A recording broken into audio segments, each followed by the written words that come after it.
لاہور سے پروردگار سے تماس ہے کہ ان کی زبان کی شیرینی اور روانی میں مزید اضافہ فرمائے۔ اب آپ کے سامنے جناب مولانا خاور عباس تقوی صاحب خطاب فرمائیں گے، اور ان کے بعد انشاءاللہ آخری ہمارے مہمان ہیں مولانا حسین رضا نقوی صاحب، یہ کسی تعارف کے محتاج نہیں ہیں، علامہ اس کے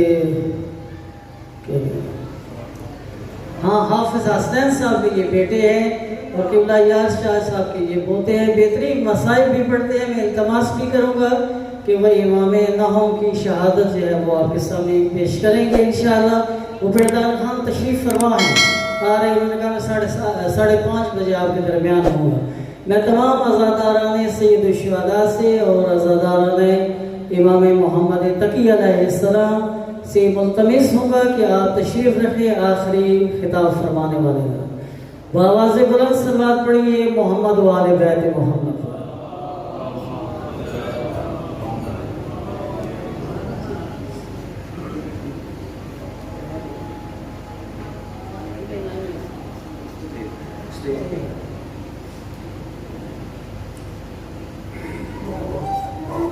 پھر بھی بآواز بلند صلوات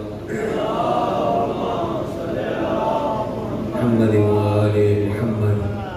اعوذ باللہ من الشیطان الرجیم، بسم اللہ الرحمن الرحیم، الحمد للہ رب العالمین، والصلاة والسلام علی اشرف الانبیاء والمرسلین، سیدنا و مولانا ابی القاسم محمد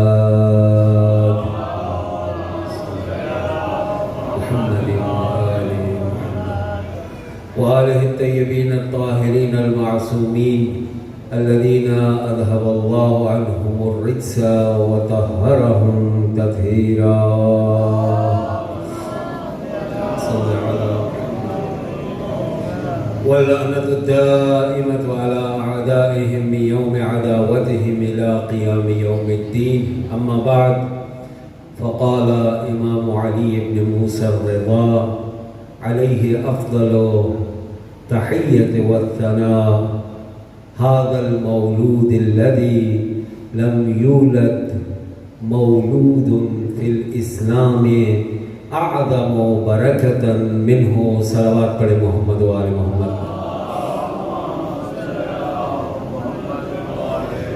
سامعین ذی وقار، اندازہ تو آپ کو ہو گیا ہوگا، شاہ صاحب پنڈ دامن خان پہنچ چکے ہیں، اور میرے پاس یہی وقت ہے کہ جو پنڈ دامن خان سے یہاں تک شاہ صاحب نے پہنچنا ہے۔ گرچہ میری تو خواہش نہیں تھی آپ کی تقریر کی جائے یا گفتگو کی جائے، لیکن چونکہ یہ بیچ میں وقت نکل آیا ہے تو دو باتیں کر کے آپ کی زحمت کو تمام کروں گا، اور انشاءاللہ اس وقت تک شاہ صاحب بھی تشریف لے آئیں گے۔ آپ کے سامنے امام رضا کے فرمان ذیشان کی تلاوت کی ہے۔ امام محمد تقی کی ولادت ہو چکی ہے، اصحاب موجود ہے۔ میرے مولا رضا اپنے اصحاب کو خطاب کر کے کہتے ہیں: ھذا المولود، یہ جو مولود، یہ جو بچہ تمہارے سامنے ہے، لم یولد مولود فی الاسلام، پوری تاریخ اسلام میں کوئی بھی مولود، پوری تاریخ اسلام میں کوئی بھی مولود ایسا نہیں ہوا جو اعظم و برکت من ہو، جو برکت کے حوالے سے اس مولود سے بڑھ کے،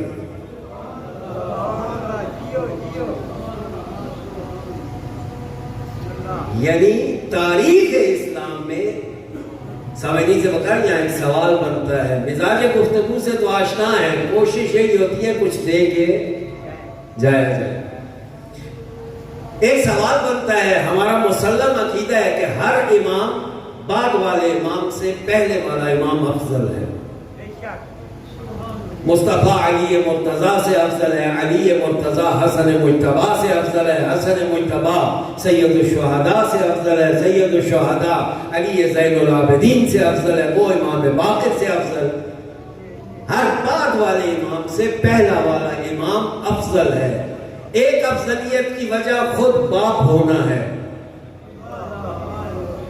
ظاہر ہے وہ باپ ہے، یہ بیٹا ہے۔ باپ افضل ہے بیٹا، مفضول۔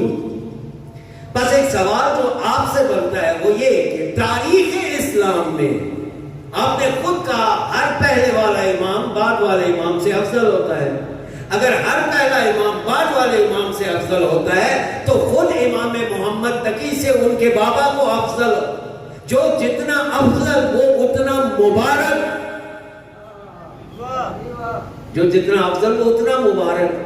پھر میرے مولا کا یہ فرمان کس معنی میں ہے کہ اسلام کی تاریخ میں اس سے زیادہ بابرکت کوئی مولود نہیں، جبکہ اسی اسلام کی تاریخ میں علی مرتضیٰ کی بھی ولادت موجود ہے۔ مجھے بتائیے کون زیادہ بابرکت ہے، علی یا محمد تقی؟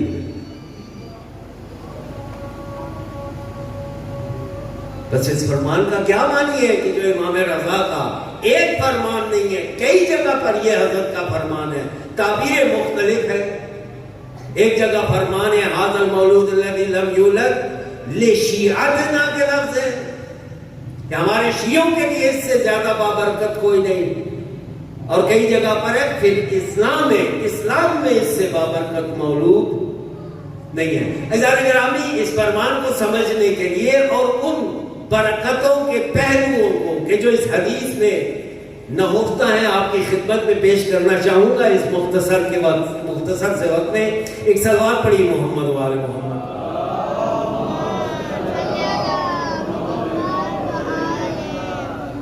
عزیزان گرامی، تاریخ تشیع میں تمام ائمہ میں کوئی بھی امام ایسے نہیں ہے کہ جو اپنی ولادت کے ذریعے اپنے سے پہلے امام کی امامت کو ثابت کرے۔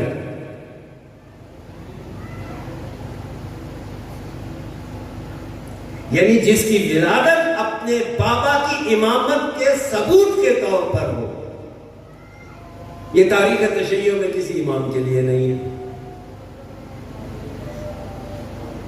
یعنی سب کے نزدیک ان کی امامت ثابت تھی پہلے سے ہی۔ ظاہر شیعیان حیدر کرار کی بات ہے، دوسروں کی بات تو نہیں ہے۔ یعنی کوئی بھی امام، کسی بھی امام کی اولاد اس کی امامت کا ثبوت نہیں بنی۔ ایک واحد میرے مولا رضا ہے کہ محمد تقی کا وجود ان کی امامت کی روشن دلیل بن کے آیا۔ کیسے؟ ابھی آغا صاحب نے ہلکا سا اشارہ کیا، میں ذرا وضاحت کر دیتا ہوں۔ عزیزان گرامی، تاریخ تشیع میں صدر اسلام سے لے کر امام رضا کے زمانے تک مختلف گروہ تشیع سے اپنا رستہ جدا کرتے رہے۔ مختلف چھوٹے چھوٹے گروہ شیعوں سے علیحدہ ہوتے رہے۔ ایک تو وہ تقسیم ہے نا جو مسلمانوں میں ہوئی، شیعیان حیدر کرار جدا ہو گئے، مکتب اصحاب کے پیروکار جدا ہو گئے۔ اس کے بعد پہلی تقسیم جو خود شیعوں میں ہوئی وہ مختار کے زمانے میں ہوئی۔ کون سے امام کا زمانہ ہے؟ امام زین العابدین۔ اس زمانے میں پہلا گروہ تشیع سے علیحدہ ہوا۔ اس گروہ کا نام کیسانیہ ہے۔ بعض لوگ اسے مختاریہ بھی کہتے ہیں، بعض اسے کیسانیہ بھی کہتے ہیں۔ کیسانیہ کیوں کہتے ہیں؟ وہ مختار کا ایک ساتھی تھا، اگر آپ نے مختار نامہ دیکھا ہو، فارسی ایرانی، گیہان، عربی میں اس کو کیسان کہتے ہیں، اسی کی نسبت یہ فرقہ معروف ہوا کیسانیہ۔ ان کا عقیدہ کیا تھا؟ سب سے پہلے امام علی ابن ابی طالب، دوسرے امام حسن مجتبی، تیسرے امام حسین شہید کربلا، اور چوتھے امام جناب حنفیہ محمد، ان کو یہ چوتھا امام، اور پھر امامت کا سلسلہ جناب حنفیہ پہ ختم۔ یہی مہدی موعود بھی ہیں کہ جو فوت نہیں ہوئے، غائب ہو گئے اور پھر ظاہر ہوں گے۔ یہ تشیع کی تاریخ ہے۔ بس پہلا گروہ کون سا جدا ہوا؟ دہرائیں گے میرے ساتھ سبق کی ترتیب۔ میں ناراض نہ ہوئیے، موضوع تھوڑا اکیڈمک ہے، ناراض تو نہیں ہے نا انشاءاللہ؟ کوشش یہ ہے، استمداد ہے امام محمد تقی سے، چونکہ کوشش یہ ہوتی ہے کہ جس امام کے لیے مجلس ہے اسی امام پر بات بھی ہو، ہمارے جوان کو کی زندگی کا، ان کی سیرت کا پتہ تو لگے۔ میں جس کی مجلس سے اٹھ کے آ رہا ہوں وہ کون تھا، ایک تعارف تو ملے اس کو۔ بس کی ثانیہ پہلا فرقہ، زیدیہ دوسرا فرقہ، اسماعیلیہ بڑا تیسرا فرقہ، اور چوتھا فرقہ جو امام موسیٰ بن جعفر کے بعد، حضرت کی شہادت کے بعد وجود میں آیا، اس فرقے کا نام ہے فرقہ واقفیہ۔ کون سا فرقہ؟ واقفیہ۔ واقفیہ وقف سے ہے، وقف یعنی ٹھہر جانا، کیونکہ یہ لوگ امام موسیٰ بن جعفر کی شہادت کے بعد حضرت کی امامت پر ٹھہر گئے تھے، حضرت کی امامت پر ٹھہر گئے تھے۔ یہ کہتے تھے کہ امام موعود مہدی حضرت موسیٰ بن جعفر ہے، جو شہید نہیں ہوئے، غائب ہوئے، ان کا یہ عقیدہ تھا۔ حالانکہ اس عقیدے کی وجہ بنیادی طور پر وہ مال تھا کہ جو ان خواص کے پاس امام موسیٰ بن جعفر کا جمع تھا، مال دینا نہیں چاہتے تھے۔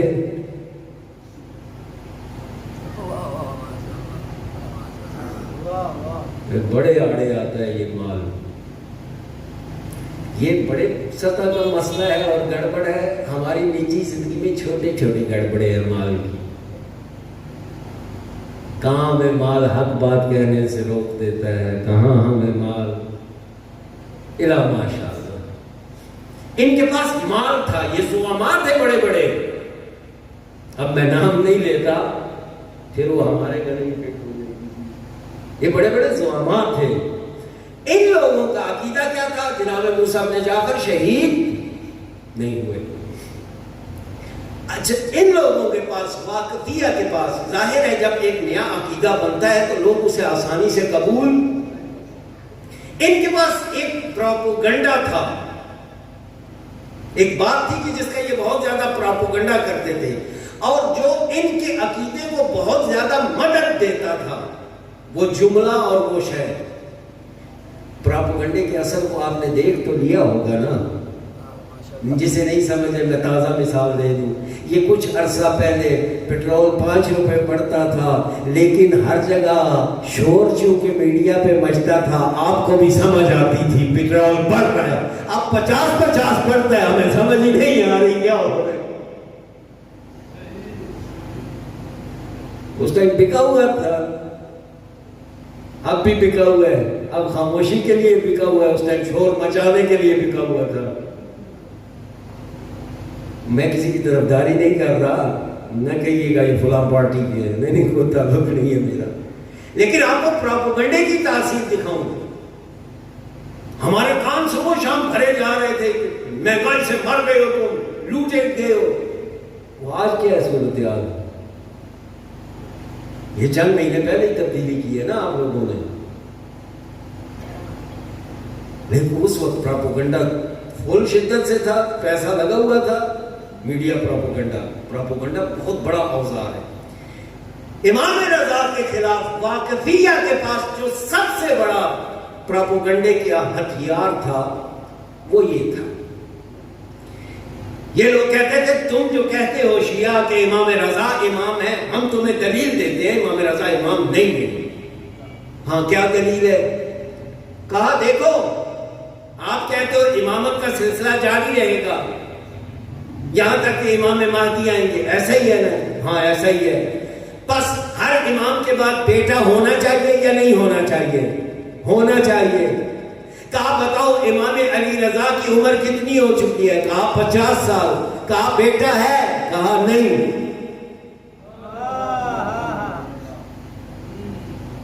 یعنی 50 سال سن ہو چکے ہیں، اس کے ہاں اولاد ہی نہیں ہے، بس یہ خود امام نہیں ہے۔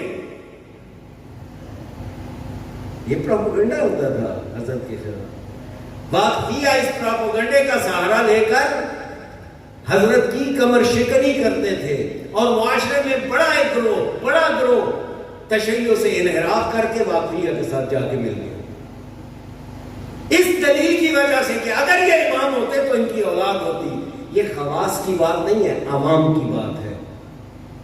خواص کو ظاہر ہے احادیث سے ناموں کا بھی پتہ تھا، علم تھا۔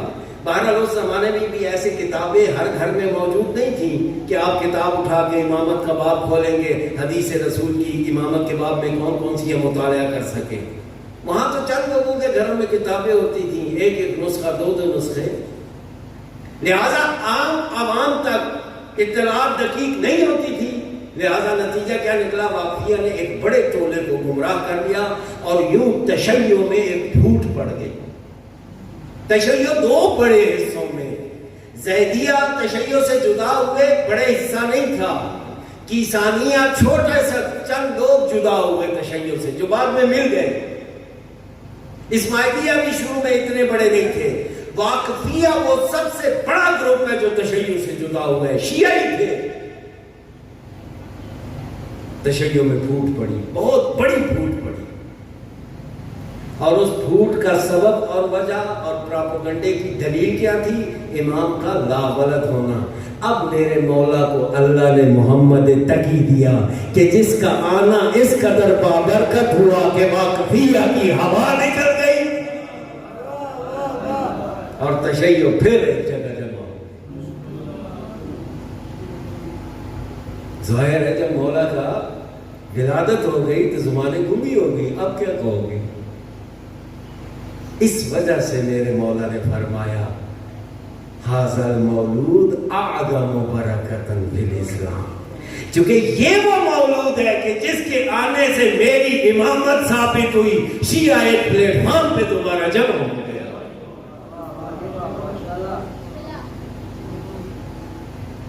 یہ ایک برکت کا پہلو، اور برکت کا دوسرا پہلو۔ عزیزان گرامی، یہ بھی نقطہ قابل توجہ ہے۔ تاریخ تشیع میں اس سے پہلے جتنے امام آئے، آپ صاحب نے ہلکا سا اشارہ کیا اس کی طرف، میں انہی کے نکات کو ذرا وضاحت دے رہا ہوں، باقی گفتگو وہی ہے جو آپ نے سن لی۔ تاریخ تشیع میں اس سے پہلے جتنے امام آئے، خواص آشنا ہوتے تھے، عوام کے لیے یہ چیزیں پریشان کن تھی۔ ایک پختگی کے بعد کوئی 35 سال کا، کوئی 30 سال کا، کوئی 25 سال کا، کوئی 40 سال کا امام ہے، رشد ہے، ظاہری طور پر رشید انسان ہے، لیکن تشیع کو پہلی دفعہ یہ مسئلہ پیش آ رہا ہے کہ ایک 60 سال کا شخص امام بن گیا۔ یہ ابھی تک تشیع کے لیے یہ مسئلہ نہیں تھا پیدا ہوا، اور یہ برکت ہے میرے مولا تقی کی علم اور مولا تقی کی اس کرامت کی کہ جس کے نتیجے میں بعد میں امام ہادی کا عمری میں امام بنے، کسی نے کبھی اعتراض نہیں کیا۔ امام زمانہ 5 سال کے امام بنے، کہیں سے اعتراض کی زبان نہیں کھلی، اس وجہ سے کہ محمد تقی کے علم اور کمال نے سب کے لیے واضح کر دیا تھا یہ چھوٹے ہوں تو بھی امام ہیں۔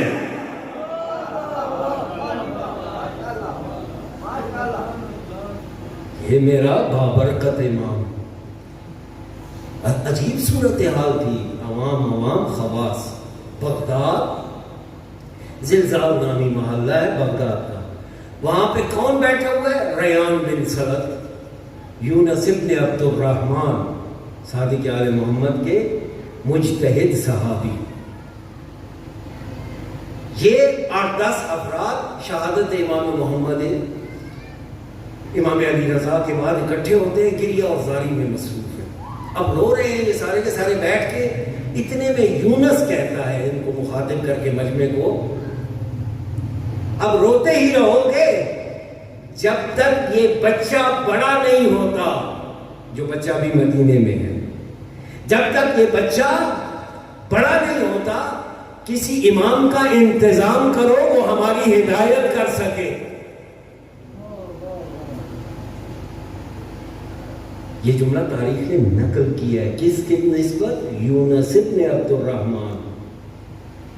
اب وہ پہلے میں یونس بتاؤں یونس تھا کون؟ حالانکہ وہ اس کی شخصیت کے تناظر میں بعض لوگ کہتے ہیں یونس اس محفل کے کچے دلوں کا امتحان لینا چاہ رہا تھا. ریان ابن سلط اٹھے اپنی جگہ سے اور فوراً گلے سے آ کے دبوچا اور ایک تماچا یونس کے منہ پر رسید کیا. دل میں کفر ہے، اوپر سے ایمان کا مظاہرہ کرتا ہے.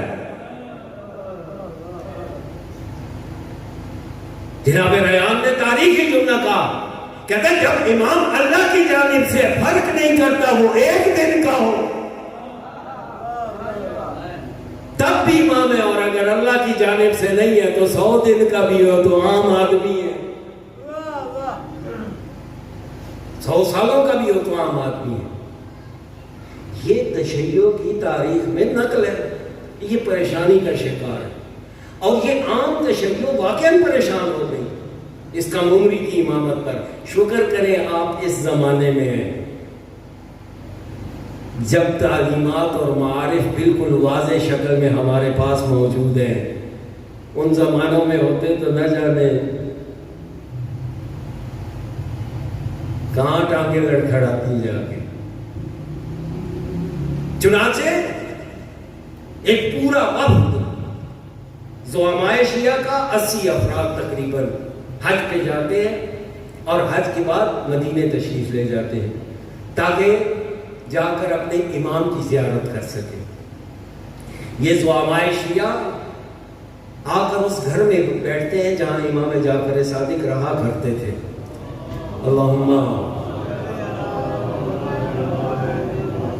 یہ سارے کے سارے اس گھر میں آ کے بیٹھتے ہیں کہ جس میں حضرت امام تھے. جب تشریف لاتے ہیں سب کے سب محفل لگی ہوتی ہے. ایک مسند اونچی بنی ہوئی تھی کہ جو طریقہ تھا ائمہ علیہ السلام کا، ایک مسند ان کے لیے لوگ احتراماً رکھ دیا کرتے تھے. اب یہ بھرے مجمع وہاں پر بیٹھا ہوا ہے اور اتنے میں جناب علی ابن موسیٰ رضا کے بھائی اندر داخل ہوتے ہیں، مجمع کو چیختے ہوئے اس کرسی پر جا بیٹھتے ہیں، اس مسند پہ جا بیٹھتے ہیں جو امام کے لیے تھی. اب جیسے ہی وہ آ کر بیٹھتے ہیں توقع کیا تھی کہ یہاں امام بیٹھیں گے. فوراً نیچے سے مجمع سے فقہا زعماء سوال کرنا شروع کر دیتے ہیں کہ اگر آپ امام ہیں تو یہ سوالوں کے ہمارے جواب دیجئے. ایک سوال کیا گیا گڑبڑ جواب، دوسرا سوال کیا گیا گڑبڑ، تیسرا سوال چہرہ اترنے لگ پڑا. مجمع کے چہرے اترنے لگ پڑے جو پریشان تھے اس صورتحال سے. اذان گرامی دیکھیے عجیب ہے یہ منظرنامہ بھی. منظرنامہ کیا ہے؟ امام کی شناخت ہو رہی ہے. شناخت کے لیے جو شخص ممبر پر بیٹھا ہوا ہے مجمع اس سے سوال پوچھ رہے ہیں. اگر سوالوں کے جواب درست آ رہے ہیں تو چہرے خوشحال ہوتے، چونکہ درست نہیں آ رہے تھے چہرے اتر رہے تھے. بس دیکھیں پرانے زمانے سے ہمارے تشیع کا یہ افتخار ہے، ہم نے اپنے امام کو بھی پہچاننا ہو علم کی بنیاد پر پہچانتے.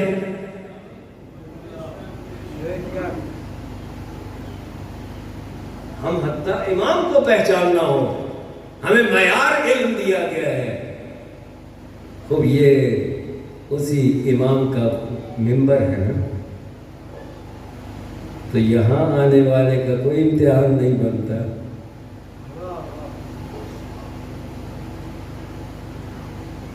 بھائی ممبر تو انہی کا ہے نا، اس ممبر کو سید الشہداء سے نسبت ہے. تو جب ائمہ کے ہاں علم کی یہ قدر و قیمت ہے کہ اپنے زمانے میں وہ اصحاب کو اکساتے تھے اس بات پر کہ اگر کوئی دعویٰ کرے تو امتحان لو اس کا. آج ہمارا بھی یہ بنتا ہے. سوال جب شروع ہوئے سوالوں کے جواب نہیں دے سکے. جب جواب نہ دے سکے وہ خود ہی جناب محمد تقی کے چچا اتر آئے ممبر سے، اتر کے نیچے آ کے بیٹھ گئے. چہرے پر سستی اور پریشانی کے اثر بھی تھے. مجمع میں جو فقہا تھے وہ آہستہ اٹھے اور اٹھ کے نکلنے لگے یہ سوچ کر، چونکہ وہ تو آئے تھے امام جواد سے ملنے، اس منظور سے آئے تھے، اور انہوں نے یہ سوچا دل میں کہ شاید امام محمد تقی جواب دینے کے قابل نہیں ہے تبھی تو یہ آئے ہیں. تو وہ اٹھنے لگ پڑے, اٹھ کے جانے لگے تو اتنے میں سے دروازہ کھولا. امام محمد تقی امام رضا کے ساتھ وارد محفل ہوئے, سارے احترام میں کھڑے ہو گئے. حضرت اس جگہ پر جا کے بیٹھے کہ جہاں پر تھوڑی دیر پہلے چچا بیٹھے تھے. لوگوں نے پھر دوبارہ فقہا میں سوال کرنا شروع کیے. اب ادھر سے سوال ہوتا, امام کی جانب سے جواب آتا, چہرے پہ مسکراہٹ ہوتی. ادھر سے سوال ہوتا, امام کی جانب سے جواب آتا, چہرے پر مسکراہٹ ہوتی. انہی فقہا میں اسحاق نامی فقیہ موجود ہے, اپنے ہمراہ ایک خط لیے ہوئے جس میں 10 سوالات ہیں. ایک دفعہ امام نے خط دیکھ کر کے کہا, اسحاق وہ نامہ کہاں ہے جس میں 10 سوال ہیں؟ اسحاق جب گھر سے نکلا تھا یہ نامہ لے کے چلا تھا. اسحاق کی بیوی حاملہ تھی, یہ سوچ کے نکلا تھا امام سے اگر ملاقات ہوئی مولا سے کہوں گا میرے لیے دعا فرمائیے. ایک دفعہ اسحاق کو نامے کی یاد دلائی. اسحاق نے جیسے ہی نامہ پیش کیا, نامہ پیش کر چکا تو اسحاق کو کہا, اسحاق جو تیرے ہاں بیٹا ہوگا اس کا نام احمد رکھنا.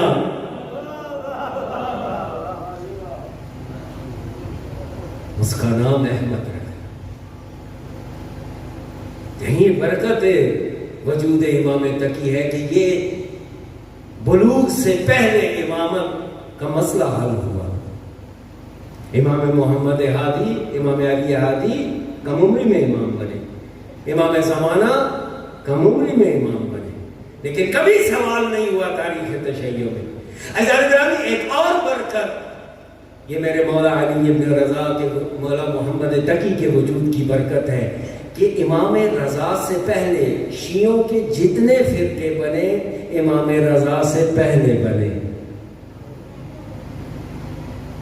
واقفیہ بنے امام رضا سے پہلے, اسماعیلیہ بنے امام رضا سے پہلے, افتحی بنے امام رضا سے پہلے, زیدی بنے امام رضا سے پہلے, کیسانی بنے امام رضا سے پہلے. لیکن امام جواد کی ولادت اتنی مبارک ثابت ہوئی, جو امام رضا کو امام مانتا ہے وہ مہدی تک سب کو امام. پھر تفریق نہیں, اس سے پہلے تفریق ملے گی, اس کے بعد کوئی تفریق نہیں. شیعوں کے درمیان منوایا اپنے آپ کو. صورتحال یہ تھی کہ جناب امام محمد تقی کے دادا چچا یعنی جناب امام جعفر صادق کے ایک بیٹے ہیں جناب موسیٰ. جیسے موسیٰ کاظم ہے ویسے ایک اور بیٹے ہیں. یہ جو بیٹے ہیں یہ مسجد نبوی میں ان کا سن ظاہراً اب کافی زیادہ ہوگا. مسجد نبوی موجود ہے, 7 سال کے امام محمد تقی تشریف لا رہے. یہ انہی محافل کا نتیجہ ہے جس میں برکات دیکھی گئی. یہاں آپ کو پتہ ہے نا کہ فیملیوں میں ایک دوسرے سے تھوڑی تھوڑی مقابلہ بازی ایک ہونے سادات نہیں ہے, پرانے بھی ہے. یہ ہوتی تھی تھوڑی تھوڑی ٹینشن, تھوڑی تھوڑی مشکل. ظاہر ہے یہ زیدیہ بھی سادات ہی ہے نا, یہ اسماعیلیہ بھی سید ہی ہیں جن کے ماننے والے لوگ بن گئے جو اصل امام کے مقابلے میں آ گئے. یہ تھوڑی تھوڑی چپکلیشیں ہوتی تھی. اب دادا چچا مسجد نبوی میں تشریف فرما ہے. میرے مولا امام محمد تقی مسجد میں داخل ہوتے ہیں. روایت کہتی ہے جیسے ہی مولا داخل ہوئے مسجد کے اندر امام تقی علیہ السلام وہ اپنی جگہ سے اٹھے ہیں. روایت کے لفظ ایسے لگ رہے ہیں جیسے یہ امام بارگاہ ہے, یہاں ایک حصے تک جوتیوں کی کوئی ضرورت نہیں ہے, کارپیٹ بچھے ہوئے, لیکن ایک حصے سے آگے جوتیوں کی ضرورت ہے کیونکہ مٹی ہے, جوتی پہن کے آگے جانا. لگتا ایسے ہے کہ مسجد نبوی کے ایسے حصے میں امام کھڑے ہو گئے جہاں جوتیوں کی ضرورت تھی کہ جوتیاں پہن کے انسان جائے. لیکن تاریخ نے ذکر کیا کہ یہ اٹھے اپنی جگہ سے, اور اٹھنے کے بعد روایت کہتی ہے بلا حذاء و بلا رداء, یعنی عقاب کی سی تیزی سے اڑتے ہوئے بغیر جوتیوں کے اور بغیر عبا کے بھاگ کے گئے ہیں اور جناب امام محمد تقی کے ہاتھوں کا بوسہ لیا. سادات کا ہی چشم و چراغ دادا اس بچے کا ہاتھوں کا بوسہ دیتا ہے. بوسہ لینے کے بعد امام نے دعا دی، اللہ آپ پر اپنی رحمت نازل کرے۔ چچا بلاتے تھے امام ان کو، یا عم رحمت اللہ، اللہ آپ پر رحمت کرے، جائیے بیٹھ جائیے اپنی جگہ پر۔ کہا مولا کیسے بیٹھ جاؤں، آپ کھڑے ہیں، کیسے بیٹھ جاؤں، آپ کھڑے ہیں۔ اب یہ منظر مسجد میں بیٹھے ہوئے سب لوگ دیکھ رہے ہیں کہ جن کو چھوڑ کے آئے تھے یہ واپس جب گئے، انہی لوگوں کے درمیان ظاہر ہے یہ سفید ریش تھے، دادا تھے نا، سفید ریش تھے، تو انہیں مخاطب کر کے صحابیوں نے تان و تشنیع کرنا شروع کر دی، یار تو اس کے باپ کا چچا ہے اور تو اس طرح امامے اور کیا نام ہے ردا اور جوتیوں کے بغیر اس کی جناب ہاتھوں میں کو چومتا اور بوسے لیتا ہے۔ برعکس ہونا چاہیے تھا، اسے تیزی سے لپکنا چاہیے تھا، تیرے ہاتھوں کا پیسہ لینا چاہیے تھا۔ ایک دفعہ کہتے ہیں نعوذ باللہ من ظالم، میں اللہ کی پناہ مانگتا ہوں ان باتوں سے کہ جو تم کہہ رہے ہو۔ اگر اللہ چاہے کسی کو عزت دینا،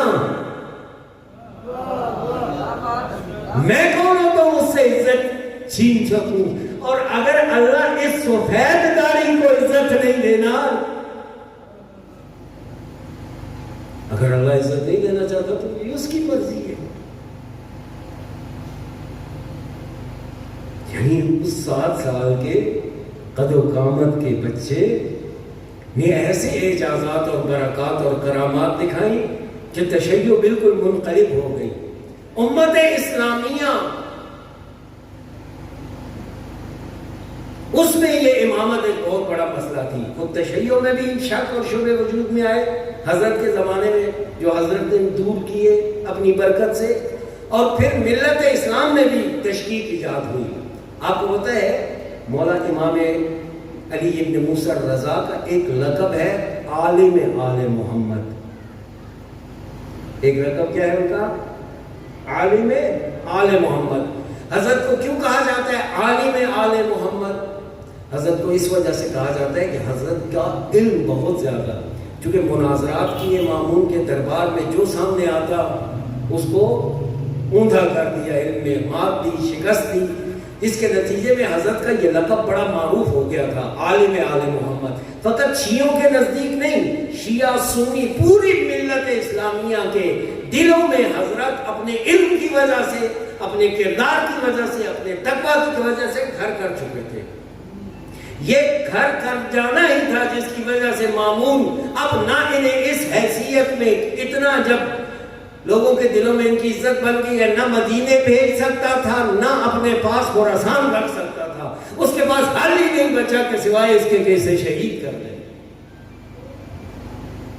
یعنی ان کے پاس اور کوئی حل ہی نہیں تھا۔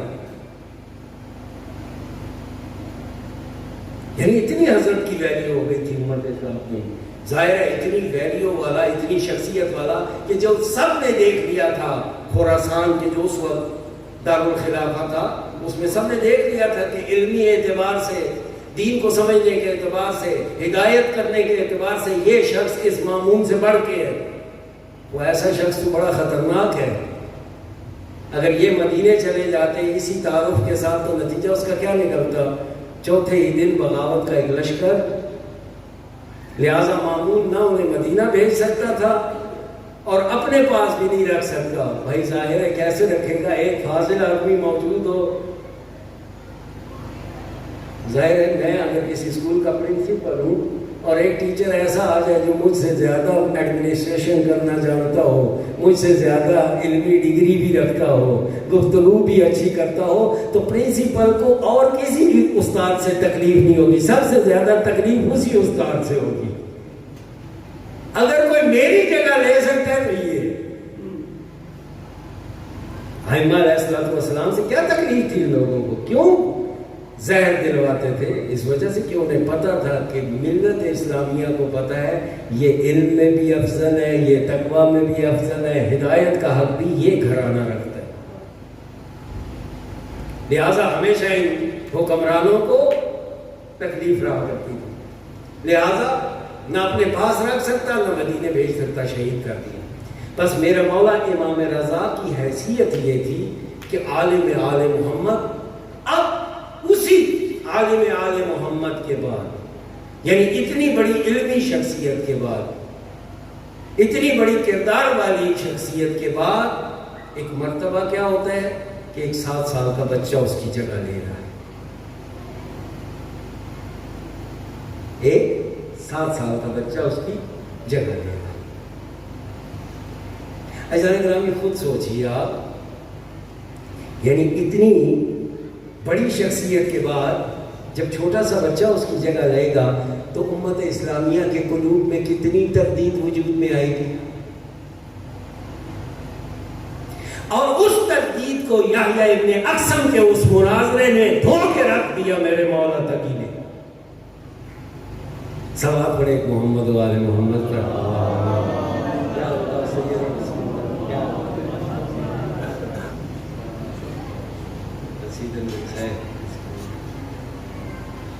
یعنی وہ ساری کے ساری شک اور تردید جو ملت اسلامیہ کے قلوب میں وجود میں آئی تھی. صلوات پڑھے محمد والے.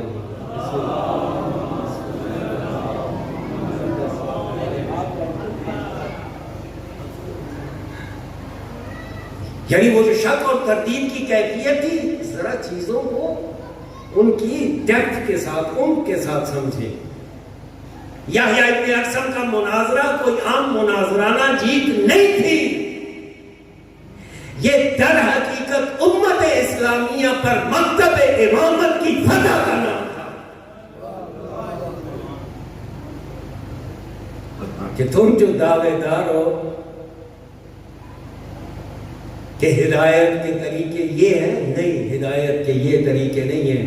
ہدایت وہی دے سکتا ہے جسے خدا نے ہادی بنایا.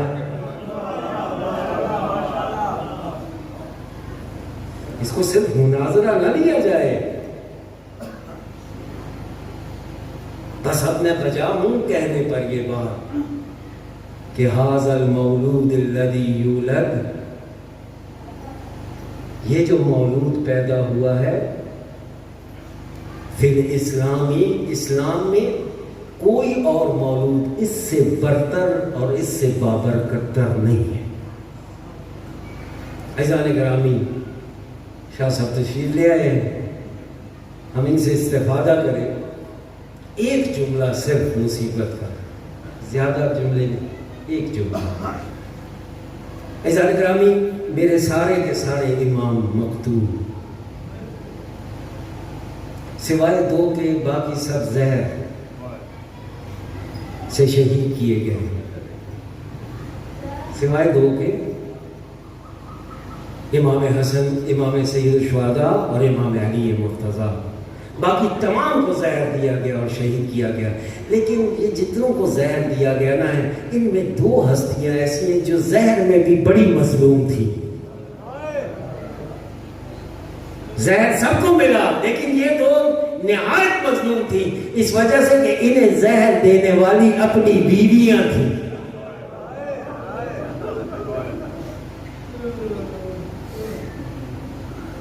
زہر دینے والی اپنی بیویاں تھیں. ام فضل اچھا شوہر نہ تھا محمد تقی تیرا. تاریخ نے پھر یہ بھی لکھا،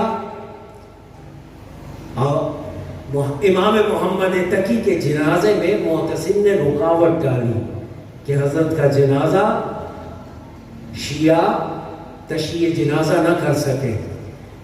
میں کہوں گا قربان جاؤں ہے مولا تقی، تو نے اپنی اس کم سی عمر میں بغداد میں کیا انقلاب برپا کر دیا تھا.